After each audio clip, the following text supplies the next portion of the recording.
But I'd like to move really quickly to the last session for today, which is on monitoring and evaluating integrity initiatives. And this is going to be presented by Dr. Sarah Archibald, who has a PhD in public policy with specialization in health policy and criminology policy from the University of Maryland, Baltimore County. She also has 4 master's degrees.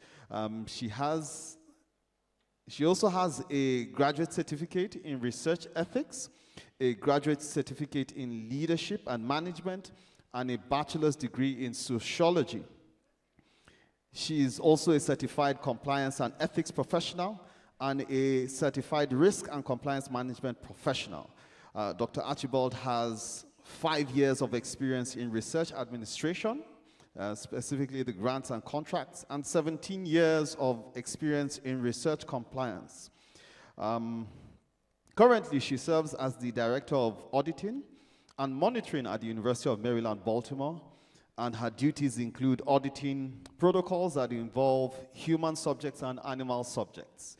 She has also served as the Research Integrity Officer at the University of Maryland, Baltimore, where she provided training on responsible conduct of research and investigated allegations of research misconduct, which include plagiarism, falsification, and fabrication. Currently, she also serves as the program director, the Research Administration Certificate Program, which is online, in which she teaches a course titled Legal and Regulatory Issues in Research, and is a prisoner advocate on UMB's IRB. Ladies and gentlemen, please let's give a round of applause to the Research Integrity Specialist, Research Integrity Office of the Accountability and Compliance, University of Maryland, Baltimore, Dr. Sarah Archibald.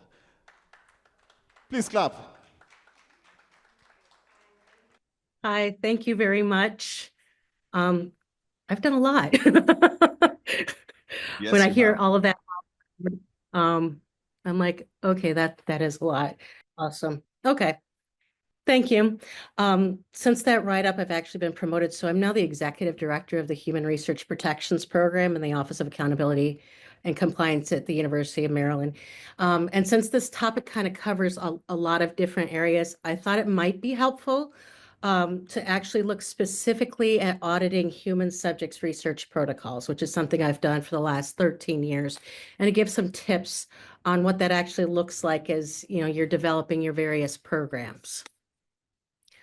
So a little bit of an overview of what we're going to cover. We're going to talk a little bit about the foundations of the Human Subjects Research Compliance Program, special oversight mechanisms that we might want to consider if there's increased risk in the research studies that we're looking at, what's an audit trail might look like and the documentation requirements associated with that.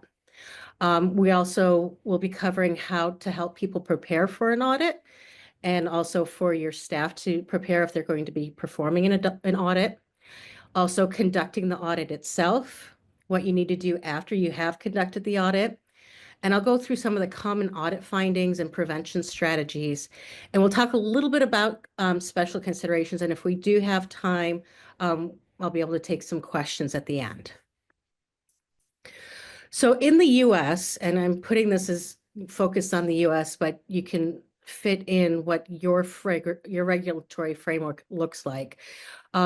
First and foremost, we go by the Belmont report principles, which is respect for persons, which includes the need to have informed consent, beneficence, which is that we are making sure that we are keeping the participants' well-being, health, welfare, etc., at the forefront of our minds as we're conducting research, and justice.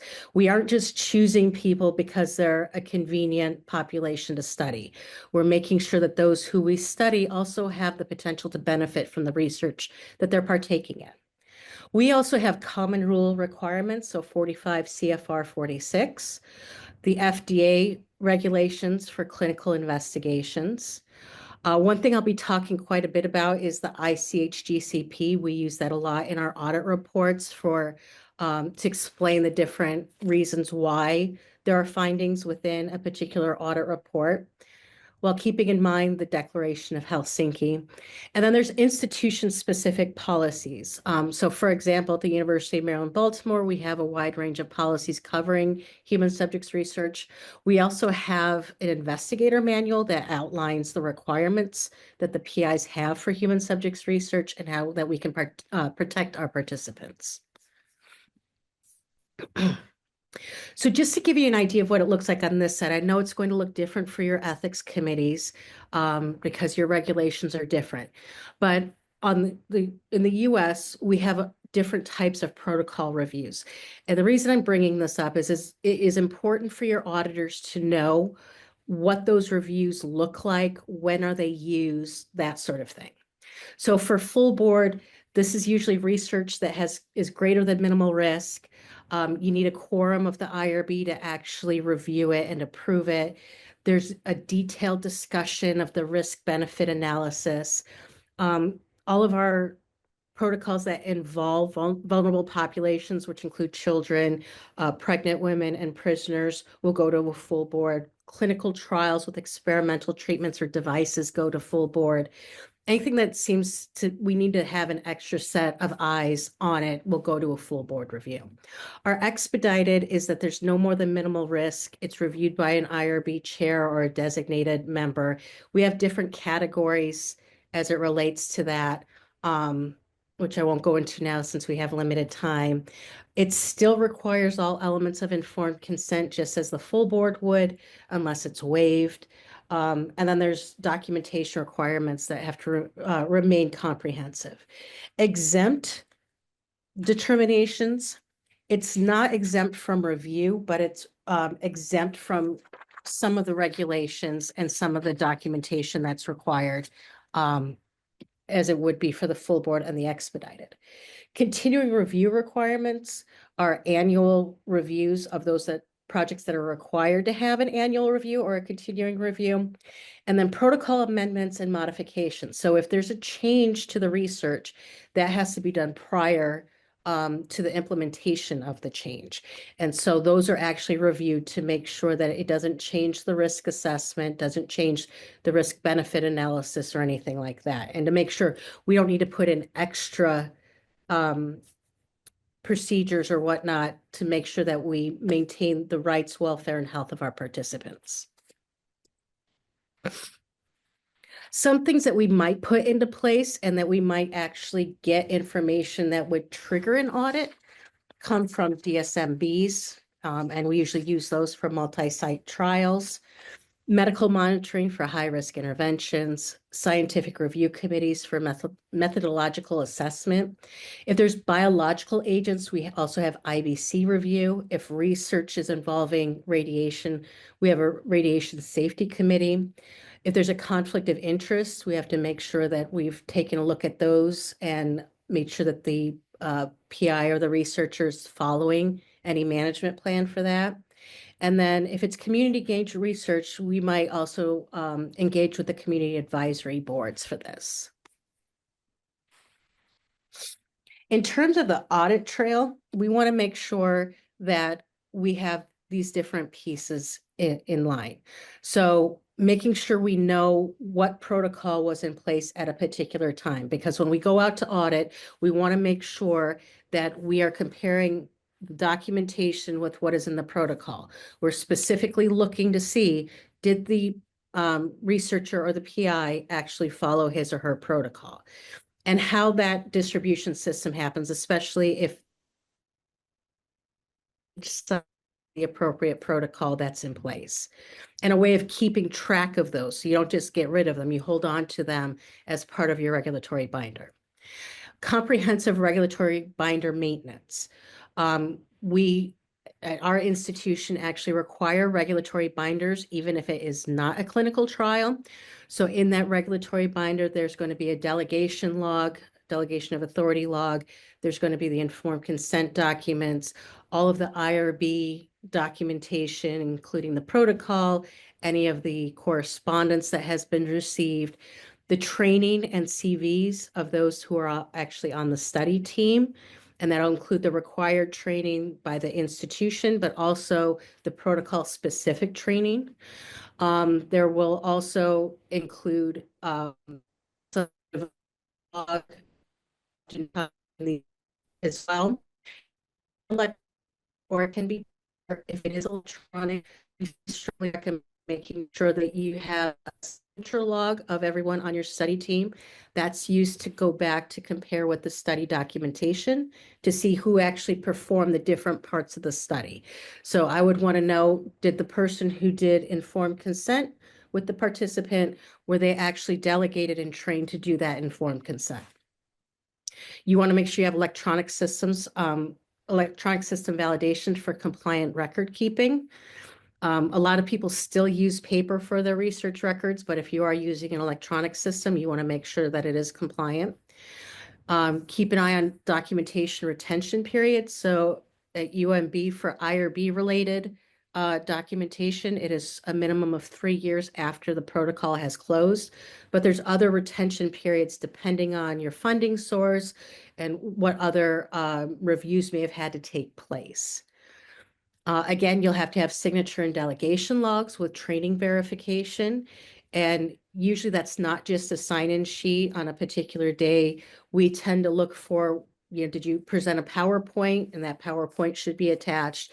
If it's an electronic training such as Citi, we'll be looking for documentation from that so that we know what exactly was covered. And again, the communication records with the IRB and the sponsors. So when we're preparing for an audit, we should know what kind of audit we're actually talking about. So first off, we have 4. We know probably already it. Now,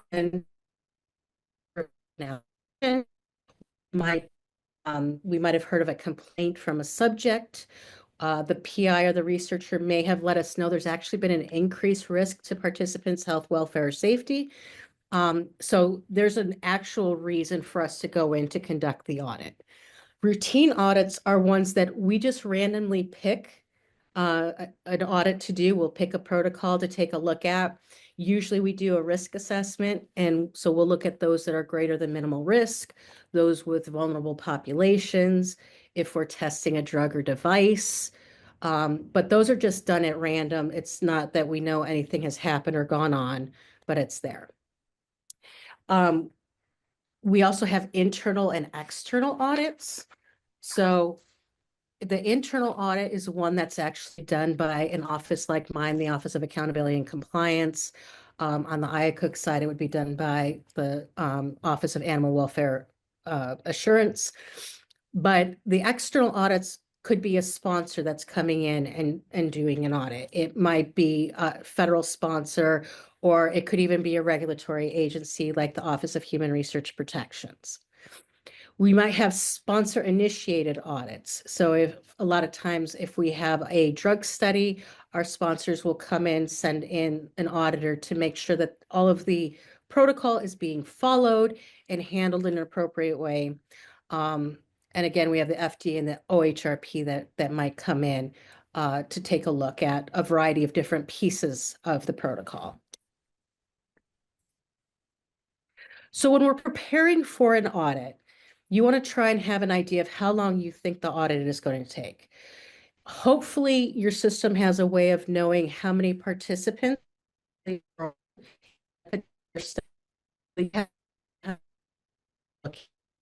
we do a large number.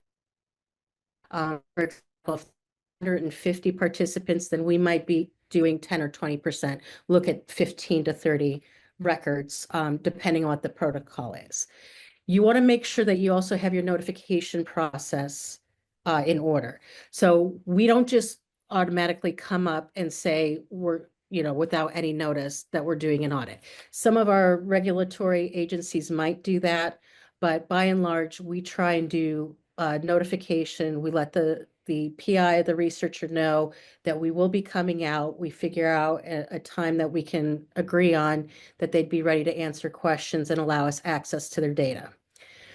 You want to make sure you have audit checklists and tools. So what we end up doing is we take the protocol and break it down to what we know that the PI said that he or she would do as part of that research. So look at the informed consent document. Is it the right version of the informed consent document?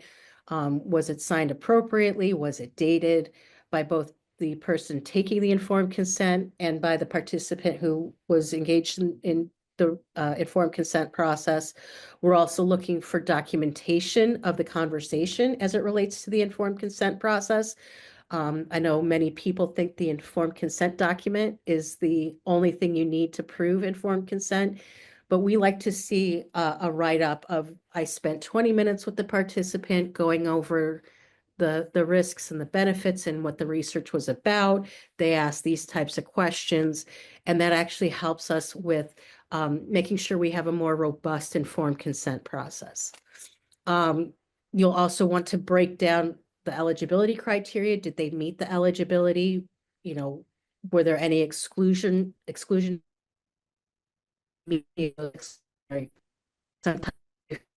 participants are enrolled. Of course, breaking down the protocol, if you're blood draws, when was that done? Was it within the study window? Is there a study window? You want to make sure you know the protocol, if not as well as the PI, but even better than the PI does. You want to define your scope and methodology. So sometimes we might go out and we think that there's a concern related to an informed consent. So we might actually say, we're going to come out and we're going to audit your informed consent process. And that might include watching somebody do the informed consent process with a participant. But we have to be very clear and transparent in our notification of what exactly we're looking at, you know, why we're looking at it, those sorts of things. You want to figure out how many audit team members you actually need. If it's a smaller one, we might just send out one, but if it's a larger study, we think that we have to look at everything, then you want to make sure you have the appropriate team members with the appropriate expertise to look at those items. And then you're going to want to make sure that you document the collection and organization. Some lab results directly from the lab. We want to look at the source documentation, what source documentation. So when we're starting to conduct the audit, and assuming you're looking sort of at everything that is part of this one protocol, you'll look at the protocol and the amendments, get an idea of what is actually happening with the research, what you should expect to find. You're going to look for the IRB application and approval documentation. At our institute, some actually able to do that. We're going to look at the informed consent form process, and again, we'll do the to see exactly was asked, what was told, that sort of thing, because as auditors, we want to make sure that there is documentation that our participants understood the informed consent process. They understood what they were actually signing up for, because a lot of times participants might confuse medical procedures with research, and we want to make sure it's crystal clear what's being done standard of care versus what is being done for the actual research. We're going to take a look at subject recruitment materials. That might be ads that were put on Facebook. That might be flyers that are put up in the community. So we're going to take a look at that to make sure that there isn't anything that's coercive on that. So if we're putting like $5,000 to enroll, that could be considered coercive. It's a large dollar amount and we're highlighting the money part. We're going to take a look at the data collection instruments. Again, we're looking, are there lab results? Are there printouts from any machines that are being used to measure different items? Are there MRIs, CT scans, anything like that? We're looking to see where the data are being collected and where it was first recorded. That's of course investing in the training, and we look also the training records for every. So for example, it would be inappropriate for a PhD like me to do a muscle biopsy as part of the research. We want to make sure there's an MD or somebody with medical training to actually do that muscle biopsy. Now, as a PhD, I would be able to do informed consent. I could help administer a survey, those sorts of things. So we want to make sure that the appropriate people have the appropriate roles on the protocol. And we're also going to take a look at financial conflict of interest disclosures and make sure that if there's anything in the management plan that impacts the research, that has been implemented appropriately. So a lot of times what we see is there is a conflict of interest, and the management plan is that the participants are made aware of the conflict of interest and what the steps are, and to, sure that they're with the conflict of interest and the eliminate bias. What site you an opening meeting is going to go? You might want to practice with your team how that discussion will go. I know a lot of people see audits as a bad thing or a scary thing, but the way I approach it, and I have my team approach it, is that this is a chance to make the research better. This is to educate the PI and the research team on instilling best practices, to identify problems before it gets bigger, those sorts of things. And I tell our PIs and our research teams, you would rather my team find it, you want the internal folks to find it, as opposed to external folks such as the regulatory agencies or your sponsor finding it. That way we can fix mistakes, before they get too big. You want to make sure that your team knows different interview techniques with the research staff. You don't want to come in being scary. You're going to get far more information if you actually sit down and you tell them, what you're looking for. This isn't I got you. I'm trying to find things wrong. That's not the point of this. The point of this is to make sure we have the appropriate documentation that to show that you're doing the research according to your protocol. We will do subject chart reviews. Sometimes it's in a separate file, that sort of thing. It might even be electronic, so we'll have to get access to the electronic system. Data verification processes. We ask the study team, what are your quality assurance and quality improvement processes to make sure that all of the documentation is appropriate. And one thing that I say all the time to people is if it wasn't documented, it didn't happen. So that one thing is making sure that that is actually happening. We'll take a look at the facility and the equipment inspection if there is equipment, making sure if it's supposed to be calibrated, it's been calibrated. If there's any sort of maintenance that has to be done, we'll take a look at that. If it's a drug or device, we will take a look at what documentation they have to help keep that all accountable. If the drug is supposed to be stored at a certain temperature, we will look to make sure that they have logs of the temperature of the refrigerator it was kept in.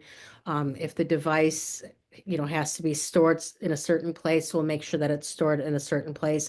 Most importantly, we make sure that these things are also locked up so that only the study team can actually access it.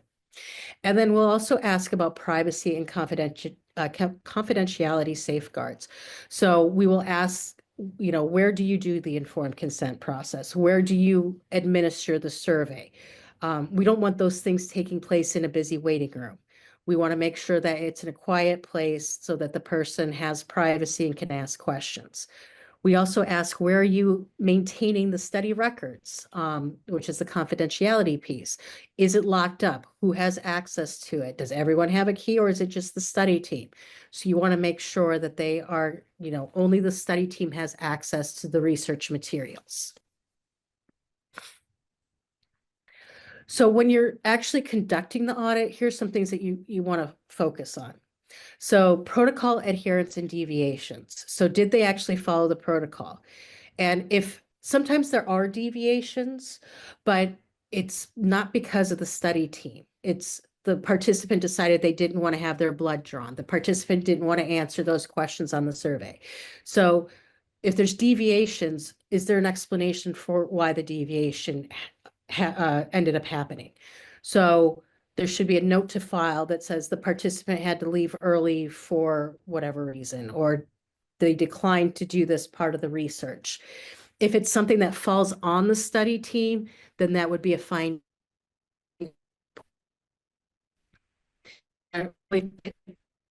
Attention to the informed consent documentation. Again, is it the right version that we're supposed to be looking at that was signed? Is it signed and dated by the participant?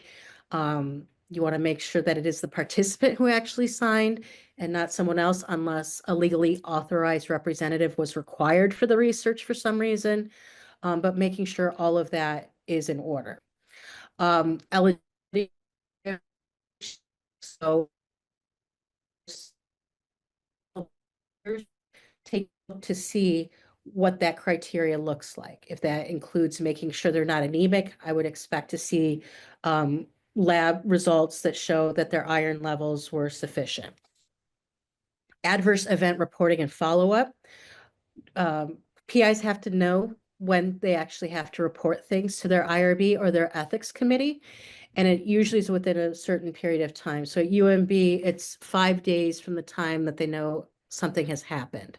And there's a criteria for that. So you want to make sure that you have that at your ethics committee, and that is known by all of the PIs and researchers that report to that ethics committee. Any data integrity and source documentation. I keep stressing the source documentation. We want to see the first place this was actually recorded. So if I had a form that had lab values on it, handwritten, I would not accept that as source documentation. I would want to see the actual report from the lab that has it broken down and also lets you know what's within normal range for those tests, what are out of range. And I would be actually looking for that. Regulatory binder maintenance. So CVs need to be kept up to date. Training needs to be kept up to date. Again, any correspondence from the ethics committee or from sponsors, making sure all of that is within there. In the US, we have the HIPAA privacy laws. So whatever your subject privacy protections requirements are in your country is what you want to be taking a look for, and making sure if there's a required signature on those forms, that is actually there, and that we've actually abided by whatever the law is where the research is taking place. And then we're also going to take a look at the investigational product management and how we're keeping track of how much drug we have, how many devices we have, how we're keeping it at the right temperature, those sorts of things. And then it's being kept locked up. Only the study team is able to access that. So after we've done the audit, we have an exit interview process. Now we allow our PIs that we go, as we're going through the process, we actually talk about the findings. We tell them the different things we found. And we give them an opportunity one more time to refute those findings. So let's say we notice that a certain survey wasn't completed, and the study coordinator tells us at the exit, oh, I forgot to give you those. We keep those separate from the study files. We'll take a look at those and we can remove that finding. You want to classify your findings, and you want to have definitions for each of these, whether it's critical, major, or minor. Minor is it won't impact participant health and safety welfare. It was a typo, those sorts of things. Major is when we do start to see some impact on participant right, welfare, and safety. And it might be also some policy violations there. Critical is it definitely impacts the safety and welfare of participants. There are obvious policy violations. There's regulatory violations on there. When you're writing the actual audit report, you want to make sure it's clear and objective. So we aren't saying, well, you could have done this better. We're saying, no, you didn't complete this action within the study window because it was supposed to happen on this date and it happened on this date instead. So that way you're not putting any subjective values on it. It is clear, it's objective, there wasn't a signature, this was missing, those sorts of things. And you want to make sure that you have some documentation standards and templates when it comes to like your audit reports. And you might want to have some documentation templates also for your faculty or your PIs. If you notice that you have a problem across audits, like not everyone is documenting the informed consent process the way you expect them to. Because in the post-audit part, you really want to see, okay, what was the underlying problem, but what also caused it, and how can we prevent it moving forward? So usually what we end up doing in our audit report, there's a place for a corrective action plan to be put in by the PI or the researcher. And it usually has, either yes, we agree, or sometimes they don't agree or whatever. And there'll be a corrective action plan written in. It'll say who is actually responsible for implementing that corrective action plan and the time frame that is going to actually be happening. The most important thing, and one thing I do when I'm doing my exit interview with the study team and the PI, I go through root cause analysis. Let's discuss, how did this happen? Why was this form not filled out correctly? Is it a training problem? Is it the form isn't very user-friendly? Do we need to adjust the form? Do we need to have a checklist to make sure we hit all the different things that are part of the protocol?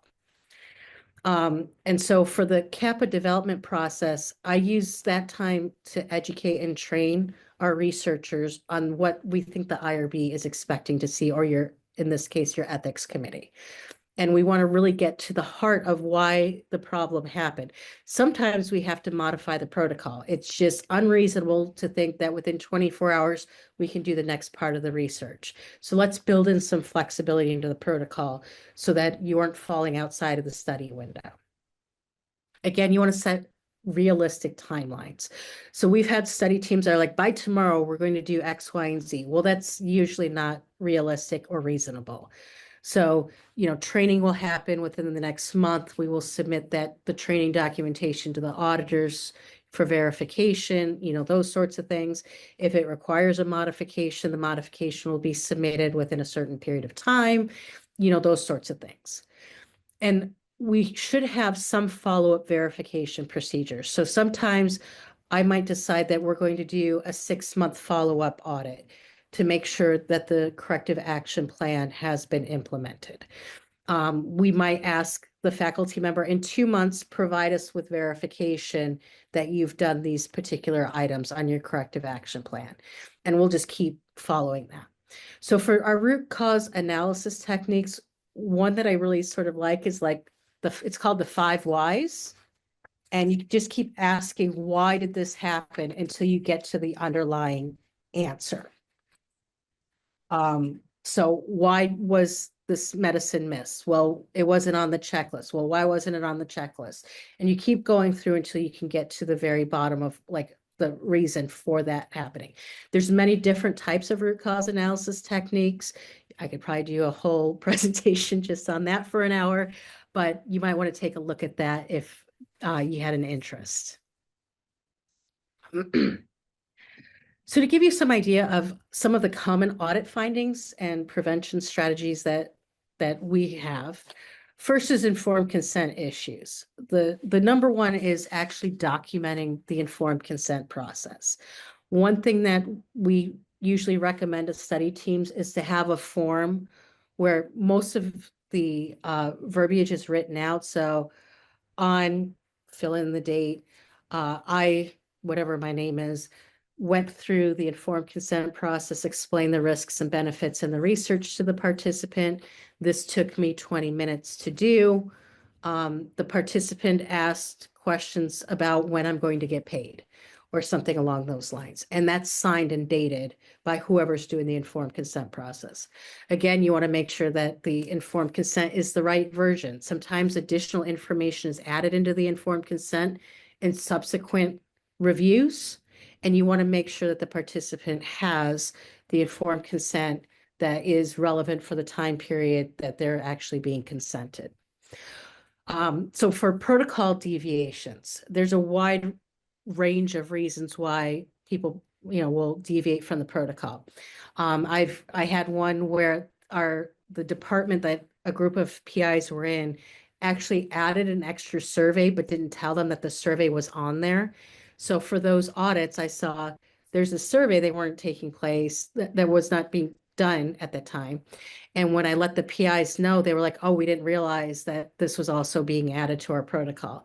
So a lot of times we have to let the PI and the study team know, like, make sure you read the protocol and that the protocol has exactly what you are going to be doing in the research. Okay. Because sometimes things change in modifications, or when there's a continuing review, something might be switched up and it might just, people might miss it. Other times, as I said before, it might have something to do with the participant. They're scheduled to come in today, but they came down with the flu. They aren't able to make it. So with the protocol deviations, what you want to make sure your study teams know, document why there was a deviation at the time the deviation happened, or as soon as you know the deviation happened. Again, if it's something that is outside the control of the study team, you wouldn't put it as a finding on the audit. You can't help if a participant gets sick, or if they refuse to complete some measure as part of the research. But you want to make sure that they are being proactive and noticing when there are protocol deviations. There might be inadequate documentation. So there have been times when, they're doing a certain measure on a machine, but they forget to do the printout of the machine or to save the documentation from the machine. And so therefore that documentation is missing. So again, you would tell your study team and your PIs that if it's not documented, it didn't happen.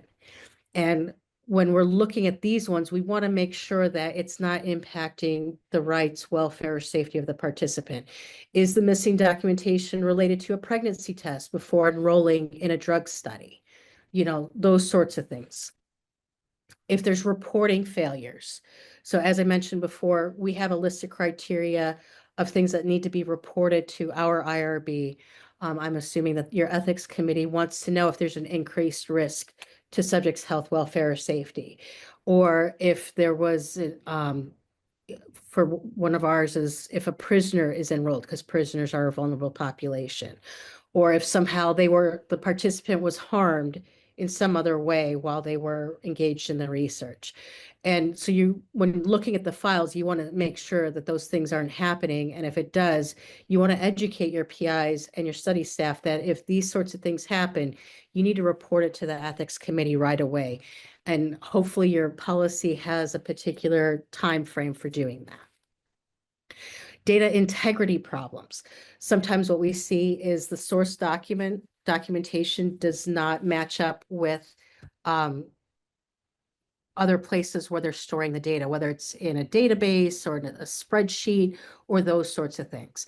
So for those, you really want to stress the need for a quality control and quality improvement and quality assurance program for the study to make sure somebody's going back and taking a look at everything, basically doing a mini audit, somebody on the team doing that to make sure that things are matching up. We have the documentation, because also if there is an issue with data integrity, you also have potential research misconduct issues potentially going on if there's something else there. Regulatory submission gaps. So if there does have to be a continuing review annually, are those things being submitted appropriately? If there's other reporting requirements based on your regulations, are those actually being submitted when they're supposed to be submitted? If not, maybe they need to have a checklist. Maybe there needs to be some mechanism to remind them when these different pieces of information have to be reported. The last thing is staff training deficiencies is one of our most common audit findings. And that's kind of runs the gamut. We require city training for everyone who engages in human subjects research. And then we require protocol specific training to make sure that the staff knows what the research is about, what needs to be has been trained. If that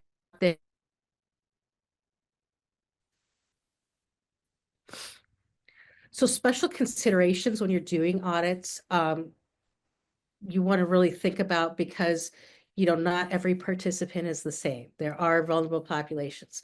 Under the US regulations, children, prisoners, and pregnant women are considered vulnerable populations. And there's extra review for that type of research.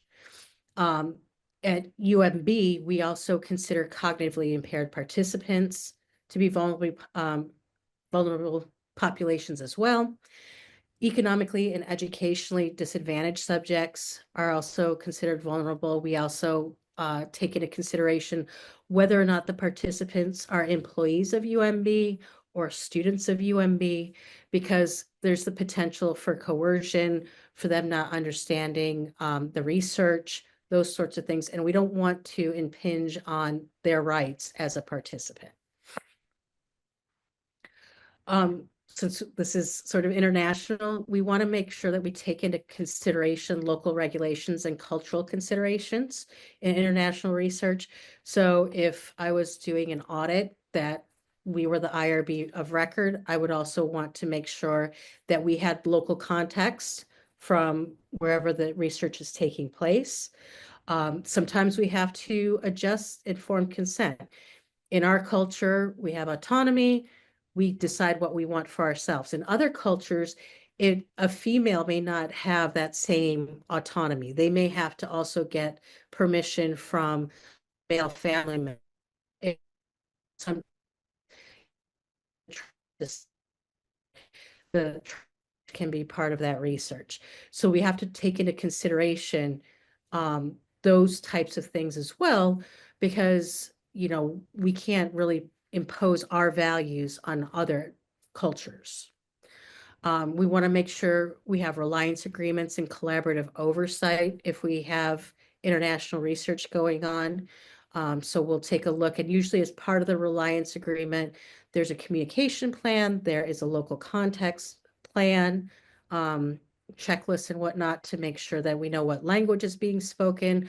Are there any cultural sensitivities that we need to be made aware of to make sure that the research is being done in the environment that it is actually taking place, and we're taking the environment, the culture, the society into consideration. And then making sure that all of the documents are translated, or make sure that there's an interpreter for those who are unable to read, to make sure that we are getting appropriate informed consent, and that we are training the staff on the research team on the research in the language that is most comfortable to them and that they can understand. So we have to take those items into consideration. And just to give you some ideas that are sort of coming up in human subjects research, we have digital health research. As many of you are aware, with COVID, we had to go online for a lot of things. We're also trying to make sure that people have access to their digital health data.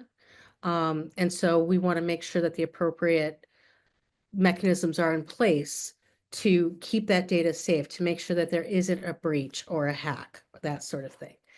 We need to be careful about social media recruitment. A lot of times, we have to think about whether or not these are children. I know that there are teenagers who really shouldn't be on certain social media sites. They'll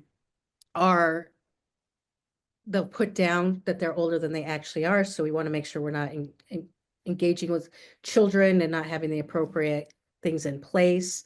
And of course, people are becoming more cognizant of what is on social media and are a little more sensitive to the repercussions of that. Genetic research and biobanking. There's some people who are not going to want their genome out there, their DNA information out there. And we want to make sure that the informed consent is appropriate for this type of research and for biobanking, so that participants are aware of what their data are actually going to be used for, whether it's a blood sample, a tissue sample, anything like that. Also, in the US, we are engaging more in community engaged research. What does our community have an interest in knowing more about? What would they like us to be focusing on? And how can we engage them more in the research, not just as participants, but also giving us feedback about the research? Because there might be blind spots. We might not know what, the the life is like of those in the community around where we're operating. And so getting the community to actually be involved in the research is another hot area that's coming up. And I actually did it so that there is time for questions. So. All right, can we have the lights back on? Thank you. Can we appreciate Dr. Sarah Archibald? Wow. I must say, for us participants, I think we've done well up until this time today. Please, a round of applause for yourselves.